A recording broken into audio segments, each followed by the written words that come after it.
A Chicago veteran speaks out tonight about these graphic pictures from the Abu Ghraib prison. He worked there as an interrogator. He even used dogs to intimidate detainees, but not like this.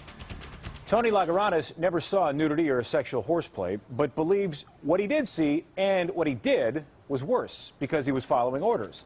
He says everywhere he went, American soldiers tortured detainees. And if the Iraqis were truly enemy prisoners of war, he says American soldiers violated the Geneva Convention every day. And in his eyes, it accomplished very little, as you'll hear in my closer look. I used dogs maybe 3-4 times in Iraq during interrogations to intimidate the prisoners. The dogs were always muzzled. They were always on a leash and being controlled by a professional dog handler. But the prisoner was blindfolded. He had a hood. And he was handcuffed. So he didn't know that the dog was controlled. So when the dog would bark and lunge at the prisoner obviously was terrified. Tony Lagaranis says Army brass not only supported, but encouraged harsh treatment of Iraqi prisoners. And I saw it almost everywhere I went, every detention facility. It was cold in Iraq, and so we would just leave them exposed to the elements with insufficient clothing and blankets for long periods of time, and they might be in a stress position, all night long on their knees. We don't allow them to sleep, and we keep them very cold. Is that torture? Sure. Depends on your definition of torture. I think the administration would say no. It was kind of Animal House on the night shift. It's obviously not bad apples. I mean, it's clear, it's documented what the Pentagon was telling us we couldn't do. And those harsh tactics were part of it. Do you think you should be tried for war crimes?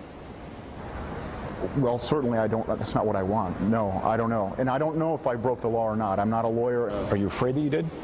Sure, yeah. Did any of this stuff get real, good intelligence? They didn't give up any information at all, lies or truth. All I was getting was, I don't know, in answer to my questions. If you're just going for intelligence, you don't have to threaten the prisoner and make him confess to what he did. You just want him to feel like if he gives you information about things that he knows about that don't necessarily incriminate himself, then he's going to help himself. And that's easy to do if you get the detainee to trust you. You don't do that through humiliating them or torturing them. Lagaranis says his prisoners didn't even have information to give. He saw men locked up for simply having too much cash or having a cell phone and shovel in their car. Potential tools for a roadside bomb. We can't get the insurgents, so we'll just take whoever we can get on the slightest suspicion and then, ask them, where's Izzat Ibrahim al-Duri, where's WMD? I mean, it's just ridiculous. It's a waste of time. What compelled you to speak? What compelled you to tell what you did there and explain how you felt about it? Well, I was angry. I was angry at the Army for putting me in that position. I was angry at Donald Rumsfeld during the congressional hearings when he was saying that Geneva Conventions applied to all the prisoners in Iraq when we were told differently and we were certainly behaving differently. To the guy that's backing the president and everything he's trying to get done, can they look at you as an Iraqi sympathizer? Well, I want to get the job done in Iraq. I want to shut down the insurgency, and that's why I'm here talking to you, is because I want people to know that we're not doing a good job. And the behavior that we're engaging in over there is fueling the insurgency. It's not helping us at all.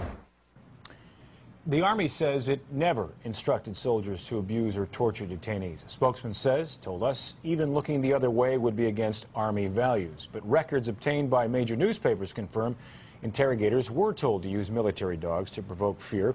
And Lagaranis tells us everything he did was approved by his superiors in writing.